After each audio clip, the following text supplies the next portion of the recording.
What's going on, everyone? Welcome back to Real Reds Talk, the heart and soul of authentic football fan culture. Straight out of Manchester, you tune into the Friday late afternoon show. We're going to kick things off with Ugarte, Left Outside Alone, like that famous song from, was it Anastasia who sang that? I really want you to know just how it feels. You must know that song, though. No, No, you've never heard that song before. To be left outside alone when it's cold out here. It's not striking a chord. You've never heard that? It's I do not believe that. People in the chat, can you back me up, please? I'm sure it's a popular song. I'm sure people know it. Life I've been waiting for you to bring a fairy tale my way. Welcome to Real Reds Karaoke.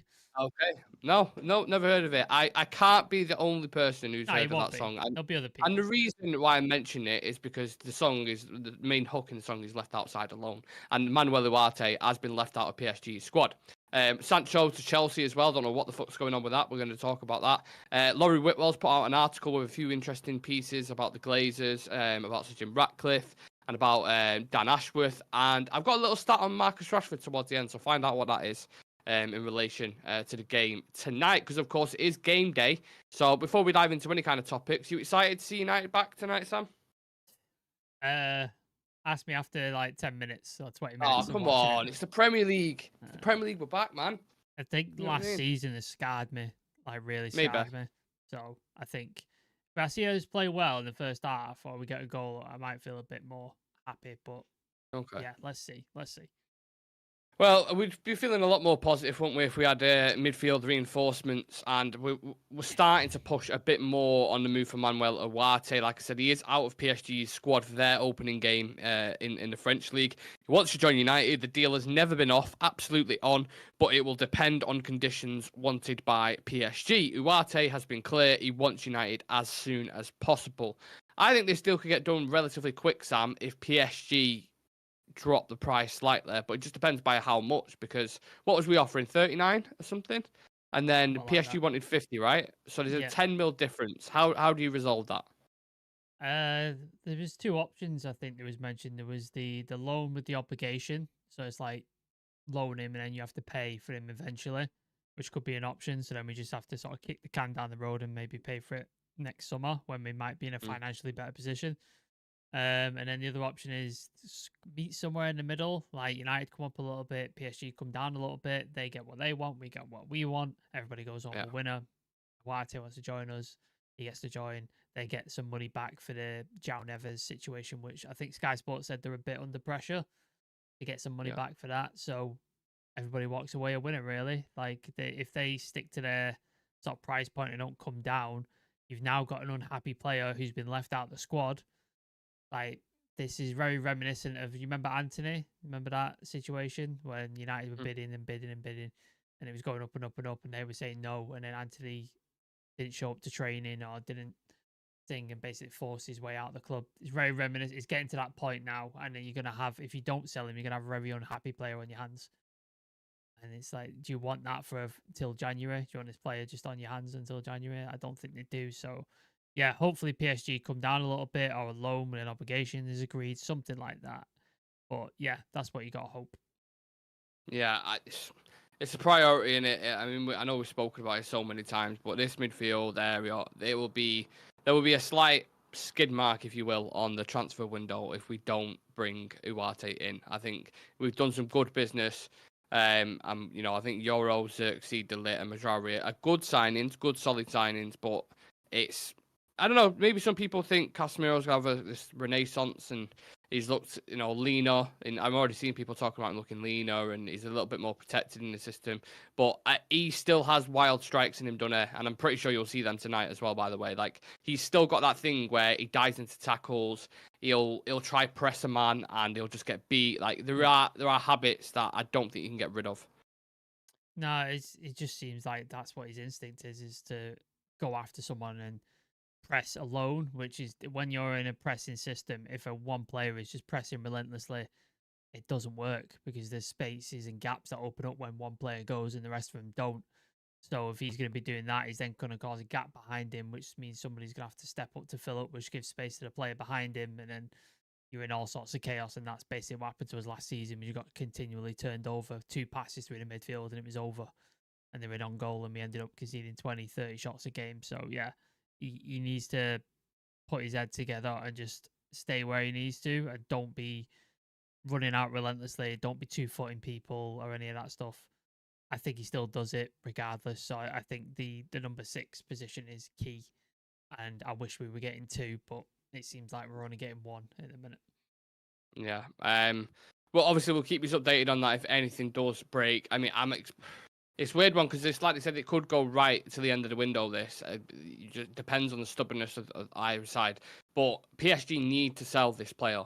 There's no two ways about it. I mean, sure they could keep him on and have him on the bench or whatever, but the player's not going to be happy with that. His agent is going to be happy with that. The team's not going to be happy with that. The money. You look at any kind of angle on it, you need to sell him really, and United are waiting. So let's just hope. Let's hope we get the deal done because we need a midfielder in. But who knows? Casemiro could put in a world-class performance tonight and everything could be all magical and we don't need a midfielder. But what happens if Casemiro goes out? That's my question. Who plays there? Yeah, we haven't got anybody. That's the No issue. one. It's like what you chuck Toby Collier in and basically put all your hopes on a 20-year-old who's his first professional season. Yeah. Not a great situation. No, it's not.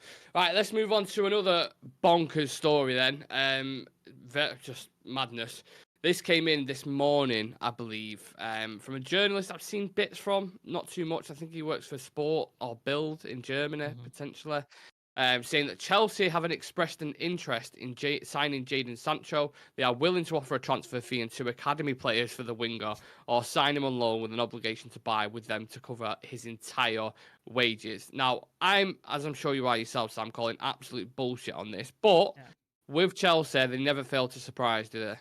Yeah, if of all the clubs in the world that would try and pull this deal off, it's probably Chelsea, isn't it? Because let's face it, let's look at the people they've been buying recently. Let's look at the absolute state of the club and the amount of people that are going to and from the club. Like, what have they got? 48 first team players. Like it's that. ridiculous. Just signed Cole Palmer to a 10-year deal. I think they're doing the same to that Nicola Jackson as well, I believe. Is it as long as 10 years? Well, he had a what was it? He had a 7-year deal, and then they've extended it by 3 years. Oh my But obviously he's already in a year, so he's technically 9 years, but overall it'd be a 10-year, which insane. Crazy. You remember that photo though when Graham Potter was there and half the team had to sit on the floor because they haven't got enough chairs in the first team? Yeah. Like that. This is the club. So if there's any truth to it, Chelsea would be the team to do this. Like they're the ones that are going to do it. But and obviously they have enough academy players to swap with because they've got about 400 of them at this point. So because they just stack them like toilet paper during a pandemic, don't they? Like they're just non-stop. So they have got the players. But if this was going to happen, is any truth to it? I want 2 midfielders. I want a Casido or somebody like that. Give me 2 of those. That's what we need. I don't need some academy players or something. Give me 2 midfielders that will actually come into the squad.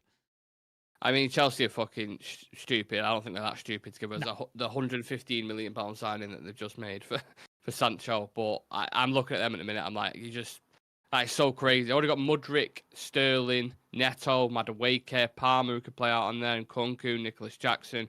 Why on earth would you need Jadon Sancho there?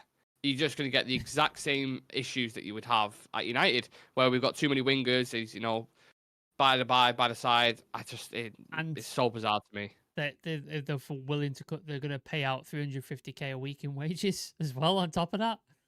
Did you see that stat, by the way, on Todd Bowler?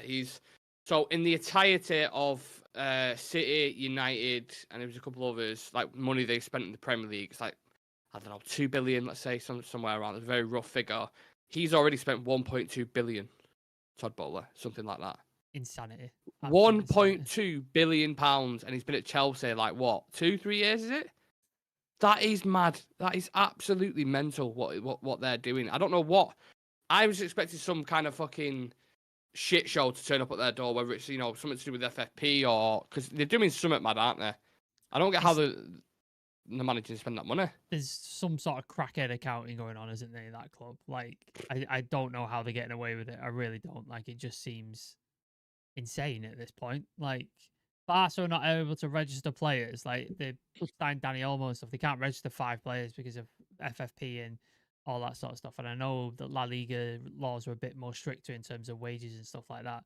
But Chelsea signed 48 players, and it's fine. I don't get it. I don't understand how they're able to do this. Yeah. Like, it's And bizarre. how on earth do you keep all them players happy? Pay them a 45 is shit ton of difficult. money. I know, but then you're losing value, aren't they? Yeah. Because they're not playing; they're just sat on the side. Like Mudryk, who's going to pay anywhere near 80 million quid for Mudryk now? No chance. And they bought him off at the back of like half a decent season at Shakhtar. It's crazy. I just think as well, like, I always like in my head, but maybe I look at it the wrong way because I'm not a footballer. But it's just like, why would you go to Chelsea as a player? Why would you go? I don't get it. Like, you said it might be the money. Yeah, it must be the money. That's must be the only reason. Because it's just like, oh, do you want to go to Chelsea, where you're probably not going to play? There's 48 other people in front of you. Yeah, you're going to get a decent chunk of change and you'll get a long contract, but your career is just basically going to be wasted because you're not going to start. Like, why would you go? Like, it doesn't make sense to me. Like, if all the other clubs, you're like, why would I go? That money must be the only reason.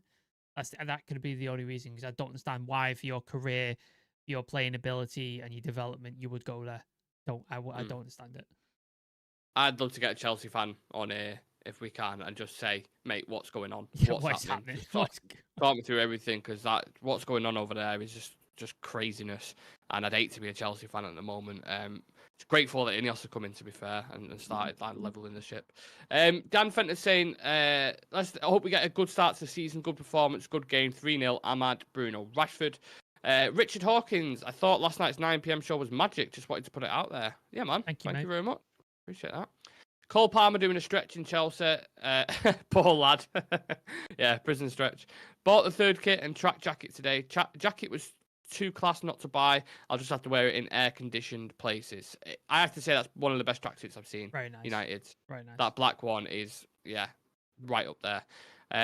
Absolutely a joke. They're getting around all the rules, giving stupid contacts out to players typically, or contracts, sorry. Chelsea cheating again. It's madness what's going on there at the moment. Like, let's move on from madness to a bit more sensible. And that's in Laurie Whitwell, Sam. He's put an article out, and his little clips I've got from it, but I thought some of the quotes were interesting. So, Eric Ten Hag and Dan Ashworth now, obviously United's leading figures on the sporting side, and they are working closely together. Their offices at Carrington are next to each other, and they speak daily. Just a quick one on that. Extremely refreshing, that, innit, to hear that. Where was Woodward? He was in London, in the Mayfair office, wasn't he? Yes. He was, and then who was it? Who was the player that came in and he didn't know who he was? And the agent was like, "Yeah, we're going to end this meeting now," and because he had no idea who he was. I don't know. I've not heard that. I don't think. I want to say Casido, but I don't know if it was. It was somebody who ended up going to a smaller club and is now at a bigger club. So yeah, I'm not sure who it was, but basically somebody came in and with his agent. And United, and they wanted to go to United, like they were really interested, and they met with Ed Woodward in Mayfair, and he had no idea who this player was. I just didn't have any clue, and he's just like, "What is the point? Why is that guy running the operation when he doesn't know who the players are? He doesn't know who the person is he's interviewing and stuff like that? That's just mental to me." But the fact that Dan Ashford is now based on Carrington at the training ground, where the players are, where the manager is key, because then he could be like, "Oh, if he's got an idea, if he's got a contact or possible transfers happening, he could just go next door to the manager and go, this is happening, this is this. What do you think? Have a meeting, chat, and stuff like that." And I think, it's way better for communication rather than some banker being in London, having no idea who players are, and then just buying people and going to like Ollie with Donny Van de Beek and go, "Oh yeah, I bought you a player." Well, I didn't really need like that player. Well, I've got you one. Like, here you go. Midfielders are all the same, right? You need a 6, but I got you somebody else. Like, that works, doesn't it? And they're just like, no, that's... So, yeah, seems like a much streamlined operation. I reckon Jason Wilcox has got an office there as well, I reckon, because obviously he's involved with that sort of kind of recruitment and that, so it wouldn't surprise me if he was there as well. I was listening to the embargo section last night, so part 2 of Ten Hag's press conference, and obviously Luckhurst, what he put in a tweet, asked in the conference again. Yeah, like, so there's always 2 people who are like the villains of the press conference whenever you watch him, and it's always Neil Custard and it's always Samuel Luckhurst. Yeah. Every time they will ask the dodgy, weird, negative questions, and I don't have problems with questions if it's like, you didn't play well. What are you going to do to change that, or something like that? That's fine, because you're assessing a performance and you're making your judgment. When it's something like, oh yeah, well, a lot of these players you're signing the Dutch, and a lot of these you're doing that, and he said the same thing again. And I thought that was interesting about the new guys who have come in, because he was just basically saying like, look, we've got a plan. Me and Dan Ashworth are working on it together. They actually brought some of these players to me about De Ligt, for example. They said, look, there's an opportunity on the market. We think he's what you need in that back line. Obviously, we know you worked with him before. Do you want to sign him? It's not the case of the other way around where Ten Hag's like, I've worked with him before. Can you go and get him? I don't care how much, just pay what you need to in the terms of Anthony, where he should have had, like, if that was Dan Ashworth or Jason Wilcox, they'd be like, we're not paying that amount of money for him. We know you want him, and you know him, but we're not paying it. Like, it's just not happening. That's the difference. And then they'd offer him an alternative as well. They're like, look, I know you want this type of player. It's cost too much money, but we found this guy who's a lot less money, fits into a similar profile, can play a similar style. And then there's this other guy who's a bit younger, cost a little less, but it might take more time to develop. So we can go for one of these two if you prefer. That's what a recruitment thing is supposed to do. That's what they're supposed to do. Yeah. And Laurie Whitwell expands into this in terms of the centre-backs about Lenny Yoro. He said Lenny Yoro's medical scans showed a possible metatarsal issue when he joined United last month. Executives pressed ahead with the signing anyway because they believed the 18-year-old defender would be a top player for them for the next decade. That last part, I 100% agree with. Yeah. The one thing I will say, though, with him being 18 years old, if this becomes a reoccurring thing, especially with him so young, that can A, affect a man's confidence and a player's confidence, and B, set you up for a Luke Shaw situation, let's say, for example. Yeah, I think while it's worrying that they knew and stuff like that there was an issue, I think when you're young, a lot of players have like a couple of niggle injuries and stuff, like especially with growing pains and shin splints, that kind of stuff. So I think, yeah, it's a slight worry, but I think had this been a recurring thing throughout his career, which it wasn't because he was available all last season, played full complement of games, there was no injury thing. I'm not too worried. I think he just got unlucky. There was clearly some stress on the metatarsal, and those pitches were not very helpful. Apparently the pitches were really bad, and he was just unfortunate with it and broke his foot. So I think he'll be all right going forward, but it is something to keep an eye on. Like I would keep an eye on it just in case. And now you've got De Ligt in as well. You don't have to rush him back. You don't have to be like, you need to play. Like you could take your time and be like, oh, he's not quite feeling it yet. Let's give him a couple more weeks. Let's give him some time. That's the good thing now. Quick question to the chat, just to see how you are all feeling, the level of excitement / optimism, or you might be pessimistic about the game, who knows. Do you think Matthijs De Ligt starts tonight? Just a cold yes or no. Let me know in the chat. And do you think, would you have any concerns with that as well, with him and Majari starting the game? Just back to Laurie Whitwell's article, just the last piece I wanted to discuss. And it's not even really a question, really, Sam. It's just kind of, I just thought it was funny. Those close to the Glazer family have been left with the impression they feel Sir Jim Ratcliffe is now providing cover for things they could never do at Manchester United. No fucking shit. Yeah. No shit. You haven't heard a peep out of him, have you, really, since Ratcliffe's come in? Obviously, because if they even put their head across up above the parapet, they'd be shot completely to pieces. And I think they know it's going well. And it's like, why would you ruin that momentum? Why would you sort of come in? Like, if the pitch is doing well and players are doing well and the results are going well, that means more money for those fuckers.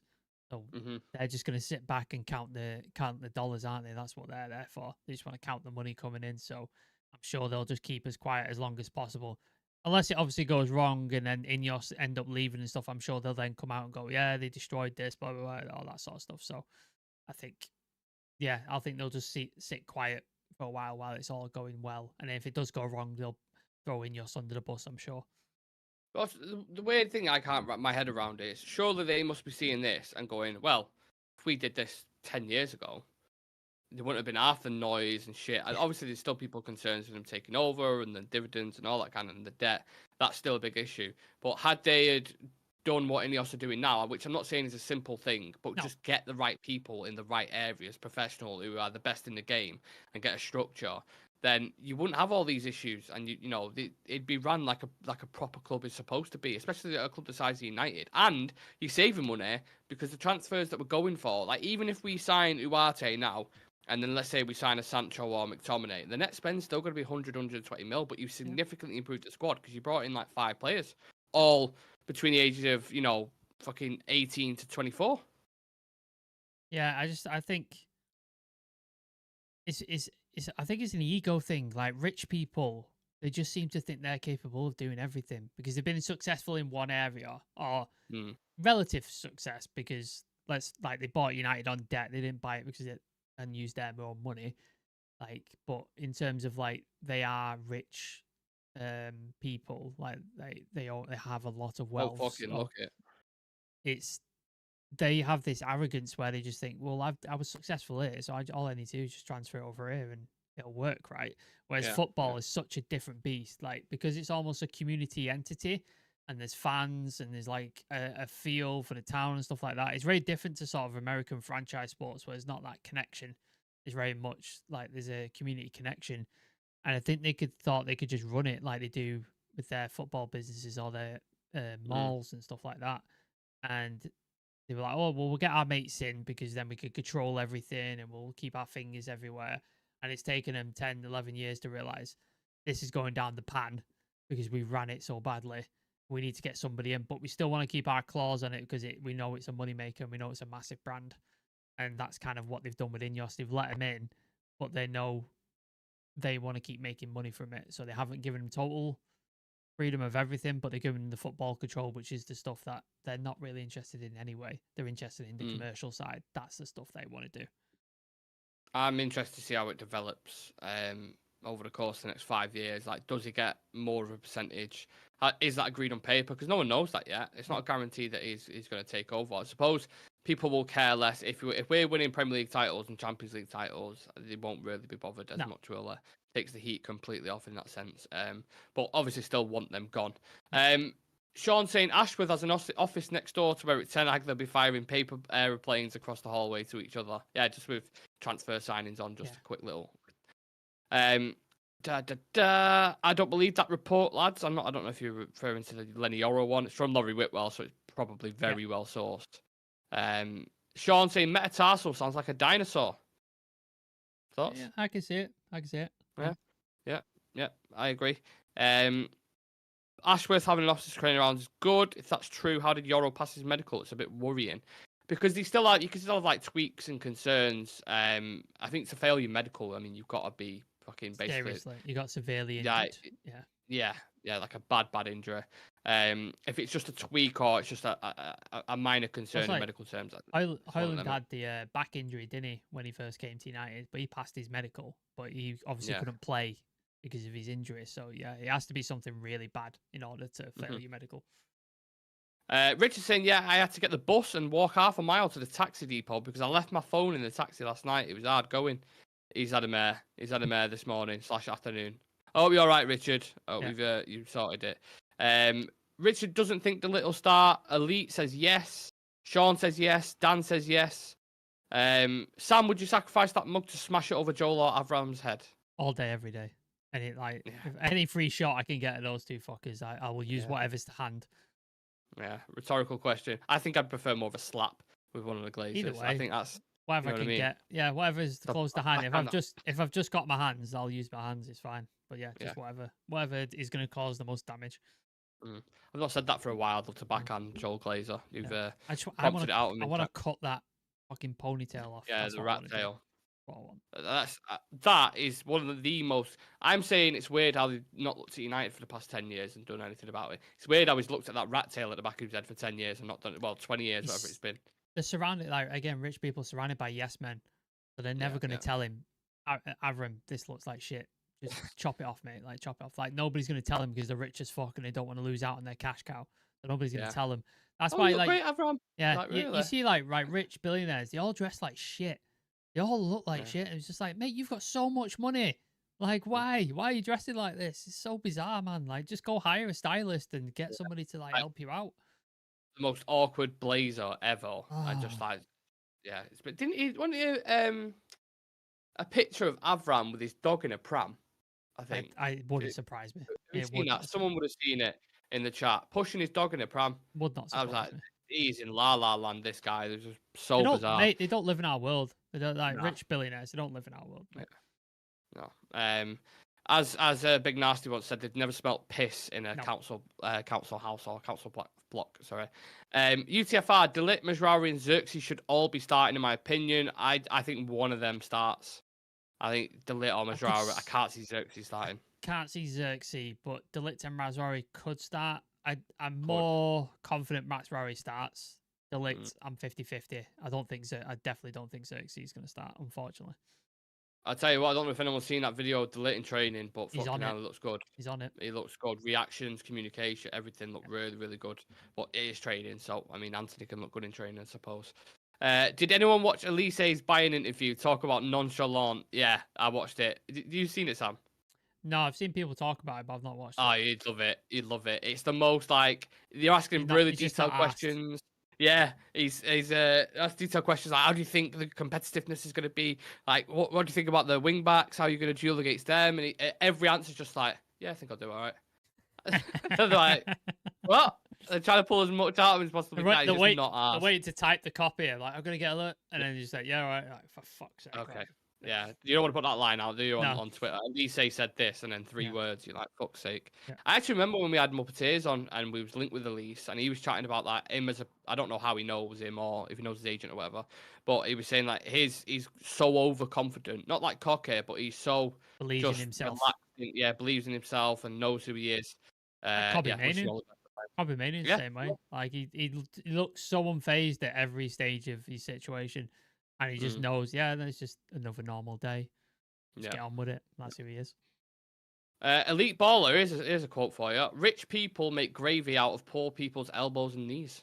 Very good one. I like that. Yeah. UTR with a slightly different quote. I won't read that out, but I agree with you, UTFR, for sure. Let me find that. Where's that quote?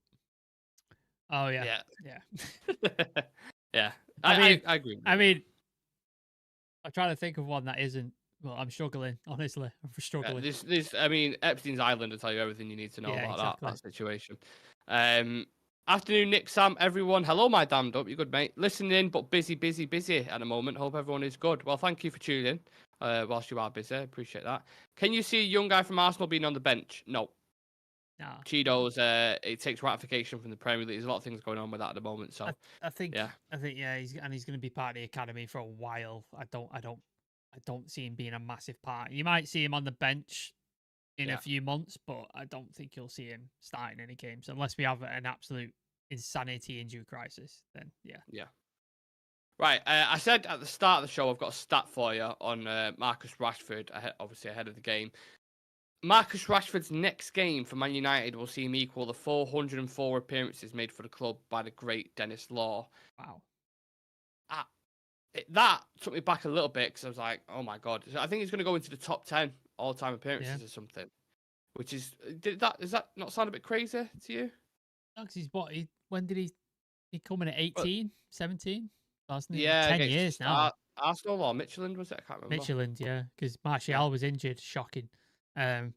So, yeah, I think so. It's been 10 years, so it makes sense, doesn't it? Really, 10 years. I think he's 13 goals away from 100 goals in the Premier League, I believe. I think that's where, and then that would put him in the same sort of bracket as like Giggs, Rooney, those kind of players. Which again, another stat. If you looked at him last season, you'd be like, yeah, you're never getting near there. But they discussed Rooney's record. Rooney's record at United, I can't remember what it was. 200. He scored 253 in total, but I don't know Premier League. I think it's maybe 220 or something like that. And they're looking at Rashford and they're saying if he stayed for the next 5 years and continued the form that he did in Ten Hag's first season, he could hit that. But with Rashford, you just know he'd have to have the season he had before last. He'd have to have like 3-4 of those in a row, wouldn't it? Yeah, and I just that's 100 goals in itself. 120 goals. I just don't see it. I just don't see it happening. I don't see it. How do you think he'll be looked at? Do you think people reflect on him as a legend? No. Had we lifted a few titles and a few Champions Leagues in that time, maybe. I think he was one of the most promising talents to ever come out of the academy. and he's cemented his place in the team, but he's just been severely inconsistent as a player, hasn't he? I think a lot of people were expecting or hoping for him to be like an Mbappe type or a Neymar or a Vinicius Junior, where every year he gets a bit better and then eventually he just takes a hold of the team and just sort of drags us to success. And he isn't that guy. I don't think he's that guy. I think he's that guy who, when the team's functioning well, he's great.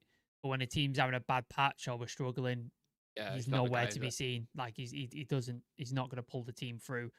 And I think you need that kind of sort of grab him by the scruff of the neck mentality to be a legend. Like you saw it in Rooney. Key, Rooney, Scholes, Giggs, like all those sort Yeah. of players. Like they had that mentality, whereas I just don't think Rashford has it. He's a very talented guy, extremely talented, but he's just never been able to put all the pieces together consistently season after season after season. He has a great season and then he has a poor season, great season and a poor season. Like just you have to have consistent seasons in order to be considered great, I think. Um, Elite Baller with a great question. When did Rashford last score Nick and Sam? Nam, apparently they're calling us now. City game? The Yeah, Rocket? the Rocket. I think so. I mean, what game was that? That was away at the Etihad, wasn't it? Yeah. Towards the end of the season, I Yeah. think. That's the only one I can remember.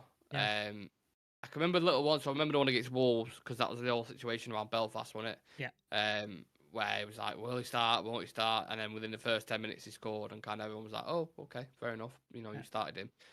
But I only think he got like 4 or 5 goals maybe Yeah, last not that season. many. Copenhagen, maybe he scored against, but then got sent off in the same game. Yep. So yeah, it's a weird. I've done a very bold prediction on Rashford for this season, but that's just because if you've watched him all his career, he drops off the face of a cliff and then he has a sparkly season. So I'm just expecting the same kind of trajectory. Especially when he has a summer with off him. as well. Like if he has a summer off and no Exactly. tournament, he tends to be better for the club the next season. Yeah, exactly. Um, where's that question gone now? I've missed it. Someone asked about T-bone steak crisp, Sam. I'm not a crisp man, really. So. I've not tried them, but Roysters T-bone steak crisp. I've not tried them. I'll have to. Yeah, I'll have I'm to give really them a not. go. My girlfriend loves like crisps. She'll eat like 3 packets in a row. It does my head in. I like the smelliest crisps are like pickled onion monster munch and shit. And I'm just like, I just don't like crisp. I'm not like, well, I do like them, but I have to be in the mood for them. My first goal against City, 1-0 at Main Road. The real king, Dennis Law. Wow. Nice. Sancho, bad influence on Rashford. I don't know. It's hard saying it because you don't see him behind clothes. You only see pictures, and I don't know. I don't know. The one thing I will say though, I hope he doesn't take traits from Sancho. You know what he's shown. That's the one thing I'll say. Problem is, if he does have a poor season or he does have shit season, it's going to be very hard to shift him next summer because he's on a massive wage and he's on he's got 4 years left on this deal after this season. It's going to be difficult to shift him. Very difficult. Yeah. Do you think there's a correlation between Rashford and the era he's come through during at United? Not the state of the club, more the way players are now. They seem to take football less serious. I'll let you answer that, Sam, if you want. I think there's a couple of players who have that mentality, but I think there's equally a couple of players who have an opposite mentality. Like Leacher, if you watch the way he plays, he looks like he's about to die for his country and club when he plays. He looks like he wants to kill people, which I'm sure he would if given the opportunity. The lick, I saw it in. If you watch that training clip, he's playing like it's a game, like it's an actual game in the final. Like that's the way he thinks. So some people are completely like just 100% all in on everything, but then other players not so much. At the end of the day, it just depends what you deliver on the pitch, doesn't it? Because there were certain players who United history. If you look at like Carlos Tevez or you look at people like that, they didn't really train at all. But when it came onto the pitch, they fucking delivered. And they absolutely like put everything into it. So, and then there's other players who must train like amazing, like Scott McTominay, for example. Every manager has picked him, so in training he must be an absolute monster. But on the pitch, he's just not got the ability to put it together. So at the end of the day, what you show on the pitch is the things that fans will judge you by. If you show up on the pitch consistently, fans will get behind you. If you don't, they'll chuck you aside. It doesn't matter how good you are in training or what your attitude is. If you're great on the pitch, Cantona, look at that. Like, if he didn't have the ability he had, people would call him arrogant. He's a dick. He's aloof. But because he delivered on the pitch, fine, doesn't matter. Yeah. Yeah, I mean, even Rooney, there was times he had situations outside of football where you're just Yeah, like, what on earth are you doing? But he's performing on the pitch. Look at R9, some situations he yeah, was in, one of the greatest strikers ever. Sometimes you get that with players, but I do think your environment does obviously depend on your growth. So Gary Neville famously said it about if he came into the team at United like 5 years ago under Mourinho or Ole, he wouldn't, he wouldn't have stuck in the team and he wouldn't have been nowhere near as successful because when he came into the side, he had leaders like Cantona or like Steve Bruce and all these guys who knew what the highest standards were all about at the time between like I don't know 2014 and 2020 for United. They're coming in, you've got a proper mixed bag of players. Some who don't give a shit about the club, some who join for money, prefer about social media presence and these kind of things. And it's not the right environment. And that's initially why Ineos came in and was like, we need to sort this from top to bottom to get the right. And I think they are getting that now. You've seen with the coaches that are coming in, there'll be no slacking at no, all under Ruud van Nistelrooy and Rene Hack because their head coach is now yeah. assistant. So you've got three figureheads there, and then you've also got people to answer to in Dan Ashworth, Dave Brailsford, who's constantly around the area. Got So leaders on the pitch as well. You've got De Ligt, who's come in, who's captain for Ajax and is very influential. Leacher, captain without the armband. Bruno, yeah, yeah, people like that are there, and you're getting those sort of personalities joining the club who want to push the club forward and are about showing by example. And you're slowly getting rid of the players who are not about that and who don't have the spine or the backbone. Like we've got rid of quite a lot over a few years, and I'm sure there's going to be more to come. So that is going to help matters as well. yeah.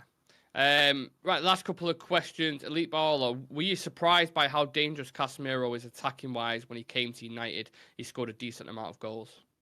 Yeah, because he didn't really do that for Real Madrid, did he? Like he kind of sat and Modric and Cruz sort of went up and Hmm. did all that sort of stuff for him, and he just kind of didn't have to do that. I think he felt like he had to take a bit more responsibility at United and showed like his abilities in that sort of area. It's just this season I worry about him defensively. That's the area I worry about. I think attacking wise, he's still got a ball on him. He can definitely know Yeah, an yeah. eye for a goal. He knows how to score goals, but defensively is where I worry with him. His first time passing is incredible sometimes, like Mm-hmm. over the top. And the players are used to that run as well Yeah, because they've got that relationship with him. Breaking the line sometimes really, really good. It's just, the other side of the game. If you had that other side, you'd have no worries yeah. whatsoever. You'd be like, sweet. If you could get about the pitch like Kante can and put fires out, I'd be fine with him staying. But yeah, I'm still not convinced personally. Nick and Sam, how do you think it's going to go tonight, performance and result wise? I think we both said, you think, what do you say, 1-1? Yeah, 1-1. I think it's going to be a very tricky game, and I think it's going to take a while for our rhythm to show in the league. Yeah, I said 2-0. I think we beat him 2-0. I think, yeah.